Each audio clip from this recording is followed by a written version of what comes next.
I think I just found the most beautiful place in Middle-earth. Waterfalls, elegant bridges, elven architecture. If paradise had an address, it might be Rivendell. Let's see where the Fellowship was formed.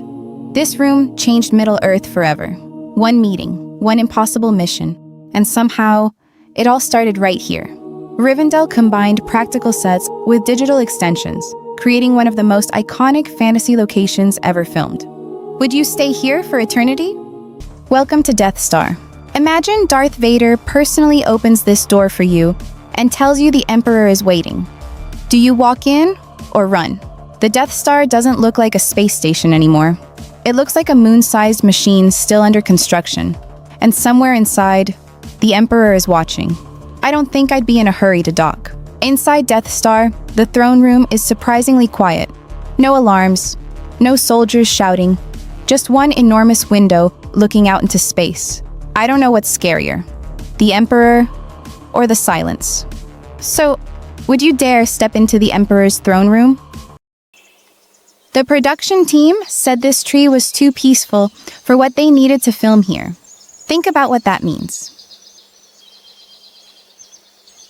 Did you know the heart tree in the Godswood is a real 200-year-old yew tree at Castle Ward?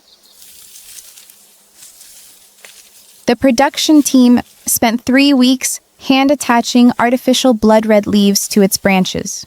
The usual green leaves were too alive and peaceful for the weight. A tree that had been growing for 2 centuries, deemed not sorrowful enough. This is where Sansa was married to Ramsay Bolton, in her family's most sacred space, with the old gods watching and doing nothing.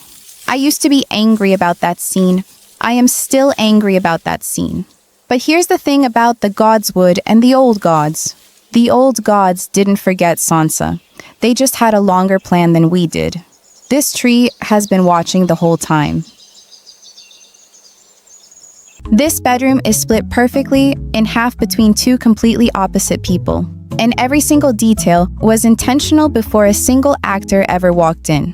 Did you know the stunning ornate arched window at the far end of Glinda and Elphaba's dormitory bedroom was directly inspired by the windows of the Royal Pavilion in Brighton? A real building constructed in England in the early 1800s. Half-coordinated pink explosion, half scholarly beautiful disaster, one magnificent arched window between them. The entire story already written in the furniture. You've just won the rarest ticket in the galaxy. 1 hour aboard the Millennium Falcon. No crew, no tourists, just you and the fastest hunk of junk in the galaxy. There it is, the Millennium Falcon.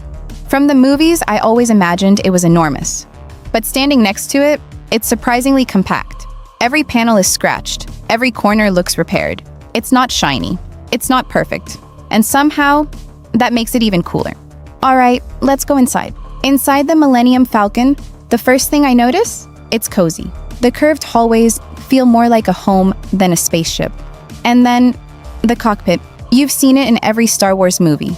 But standing here, I immediately want to grab the pilot's seat and pull the hyperspace lever. Probably a terrible idea, but worth it. Fun fact. The Millennium Falcon's cockpit was built as a full practical movie set, so the actors were really surrounded by working lights, switches, and controls. And honestly, it still feels real today. So, if you had 1 hour aboard the Millennium Falcon, what's the very first thing you'd do? Warning, you may never want to leave. The Shire feels exactly how you'd imagine home. Rolling green hills, gardens, round little doors. I've been here 30 seconds, and I already want second breakfast. Let's see what Bilbo's house looks like. Bag End is surprisingly cozy. Books, fireplace, tea. If someone told me to stay forever, I honestly wouldn't argue. Would you trade modern life for life in the Shire? Shiz University, where it all begins, where 2 completely opposite people are forced to share a room and accidentally change each other forever. Built on a 64,000 square foot water tank, so the students could arrive by boat for one arrival scene. Did you know Ariana Grande auditioned for Glinda 5 times, but showed up to her very first audition having fully prepared for Elphaba instead? Grande had prepared the wrong character entirely. She pivoted on the spot, sang Glinda anyway, came back 4 more times, and is now one of the most beloved Glindas in the history of this story. The answer to the biggest mystery in Game of Thrones was buried down here since episode 1, and nobody noticed for 6 years. The secret buried in this crypt, right here, was the idea that started everything else. Robert Baratheon comes down here in the very first episode, a king, alone, paying respects to a dead woman, and the show frames it as simple grief. But it was never simple. It was always a clue.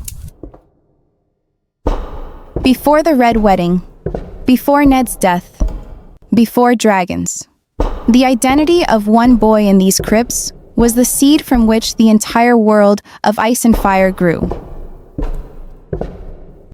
If you traveled this road with me today, thank you. Genuinely. Which location hit you the hardest? Drop it in the comments.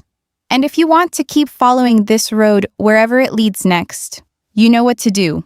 Like, share, subscribe, and hit that notification bell.